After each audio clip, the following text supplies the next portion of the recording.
Bonjour Luc-Marie Augagneur. Bonjour. Vous êtes avocat, c'est bien ça?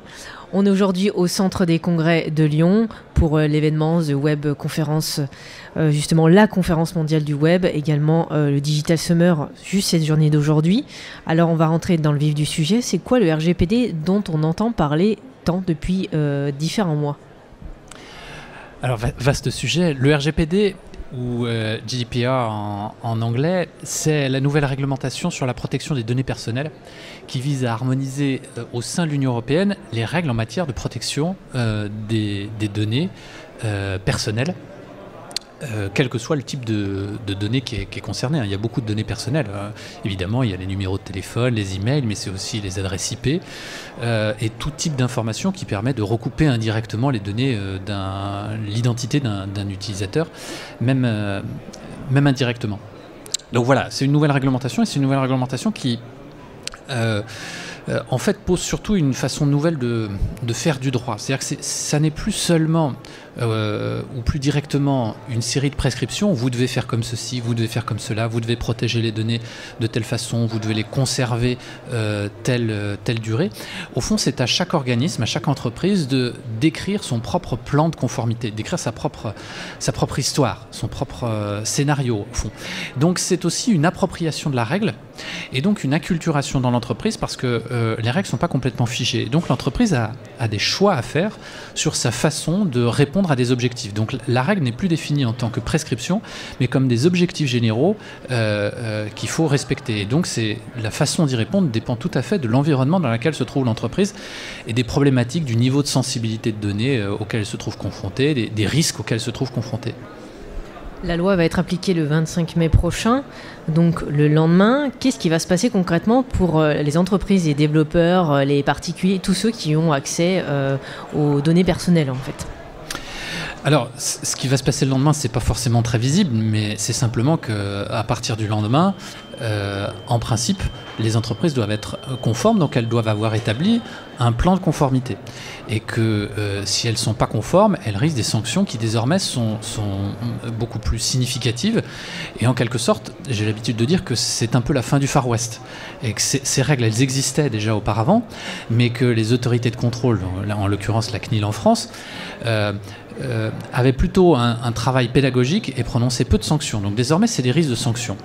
Et ce qu'il va falloir faire pour les entreprises, désormais, c'est en particulier se soucier de la préoccupation des données personnelles dès la conception d'un mécanisme où on a un traitement de données personnelles. Ça, c'est le mécanisme de Privacy by Design.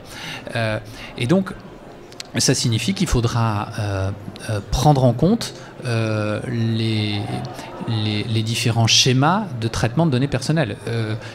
Qui collecte quelles données, pour quelle finalité, où transitent ces données, qui a accès, quels sont les risques, les failles de sécurité. Bref, cartographier l'ensemble du processus de gestion de la donnée personnelle et identifier les mesures adéquates et tenir un registre pour décrire quels sont les traitements de données qui sont réalisés. Concrètement, si on prend l'exemple d'un marketeur qui forcément passe par des newsletters, des formulaires en ligne, des opt-in justement pour l'inscription newsletter, lui, qu'est-ce qui va se passer pour lui? Enfin, qu'est-ce qu'il va devoir changer dans son quotidien? Oui, alors l'un des changements importants, ou en tout cas des sujets de préoccupation importants, en particulier dans le marketing, c'est la question du consentement. En fait, pour pouvoir traiter des données, il faut un fondement pour pouvoir le faire. Alors, soit on a une obligation légale, soit c'est nécessaire à l'exécution d'un contrat, soit on a ce qu'on appelle la notion d'intérêt légitime. Et puis, quand on n'a pas ce type de fondement, eh bien, il faut recueillir un consentement. Et le RGPD est disons beaucoup plus attentif à la qualité de ce consentement. Il dit que le consentement des personnes pour traiter des données et pour en particulier faire l'objet de prospection doit être un consentement qui est spécifique, qui est univoque, libre et éclairé. Ça veut dire que les phénomènes de pillage de données personnelles, c'est-à-dire de faux consentement, d'appropriation sans que les gens aient conscience de la collecte des données et de l'utilisation à des fins de prospection, c'est en principe terminé. Alors il y a beaucoup d'interprétations possibles de la notion de consentement, c'était l'objet de notre conférence de ce matin. Mais globalement, ça va conduire à devoir se concentrer sur la qualité de la relation avec le client. Ça devrait freiner le mass marketing aveugle et qui ne serait pas très bien qualifié, et ça va obliger à instaurer une relation beaucoup plus fondée sur l'adhésion de l'utilisateur.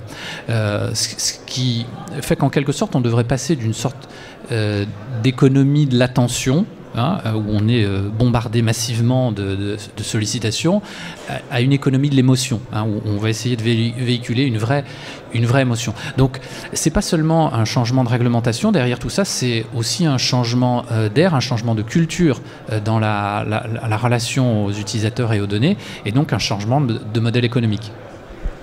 Ça, concrètement, qu'est-ce qu'on va changer? Est-ce que vous avez des petites astuces, des petits outils à mettre en place, des petits exercices? Oui, alors la CNIL produit déjà beaucoup de choses, et est en train de produire. Alors on lui a un petit peu reproché d'être un peu en retard par rapport à l'entrée en application du règlement au 25 mai, mais la CNIL produit déjà un certain nombre de choses. Ce qui est difficile, c'est de standardiser la situation, puisque, comme je le disais tout à l'heure, c'est des objectifs assez généraux et que c'est propre à chaque situation. Et par exemple, le consentement, il y a plusieurs façons de le recueillir. Il y a du consentement par de la case à cocher, c'est ce qui est le plus classique, mais dans un certain nombre de cas, on n'a pas nécessairement besoin de ce type de consentement. Donc c'est difficile de le standardiser, et la CNIL a même publié un petit document la semaine dernière qui est assez surprenant, dans lequel elle a considéré que le consentement explicite, c'est-à-dire l'opt-in, n'est pas nécessaire en matière de prospection B2B, et qu'elle ne serait pas nécessaire en matière de B2C pour l'aspect de prospection postale et téléphonique, sous réserve du dispositif Blocktel. Donc c'est difficile de standardiser les choses. Les petits trucs à avoir, c'est en réalité à faire un vrai diagnostic complet de la situation, et d'essayer en tout cas de vraiment respecter l'utilisateur, d'être transparent à son égard, et plutôt que de s'attacher seulement à l'aspect littéral de l'application du règlement, sur toutes les informations qui sont nécessaires, et bien sûr il faut les respecter, les informations qui sont rendues nécessaires par le règlement, c'est de se dire au fond quel est le vrai risque qui est en cause, comment je peux faire pour m'assurer que je ne trompe pas en fait l'utilisateur sur ce que je vais faire de ces données. Quels conseils on pourrait donner à nos internautes qui nous regardent aujourd'hui et peut-être qui sont effrayés par ces nouvelles réglementations qui arrivent? Alors pour les internautes, c'est plutôt une bonne nouvelle, c'est une réglementation qui est destinée à les protéger. Alors dans le règlement, il y a des principes de loyauté, de lisibilité, d'accessibilité, qui fait que désormais l'accès par exemple aux paramètres de sécurité et aux paramètres disons de privacy policy sont plus faciles à accéder. Je regardais par exemple hier la nouvelle politique de confidentialité de Twitter. Bon, il y avait un certain nombre de choses à redire, en particulier parce qu'on fait accepter des traitements de données assez vastes, sans requérir des consentements spécifiques pour chacun d'entre eux. Mais on a quand même, dans l'accès aux paramètres, des choses qui sont beaucoup plus ergonomiques qu'elles ne l'étaient auparavant. Donc le vrai conseil, c'est d'oser aller voir, de prendre le temps d'aller voir. C'est sûr qu'un certain nombre d'éditeurs de services, de réseaux sociaux mis sur le fait que les gens ne vont pas aller voir, et ben c'est de s'approprier en fait la question de la protection de ces données, et puis d'acquérir progressivement un certain nombre de réflexes pour se protéger. Oui, devenir acteur en fin de compte et s'y intéresser un peu plus. Exactement. Luc Marie, merci pour ces quelques mots. Merci. Au plaisir.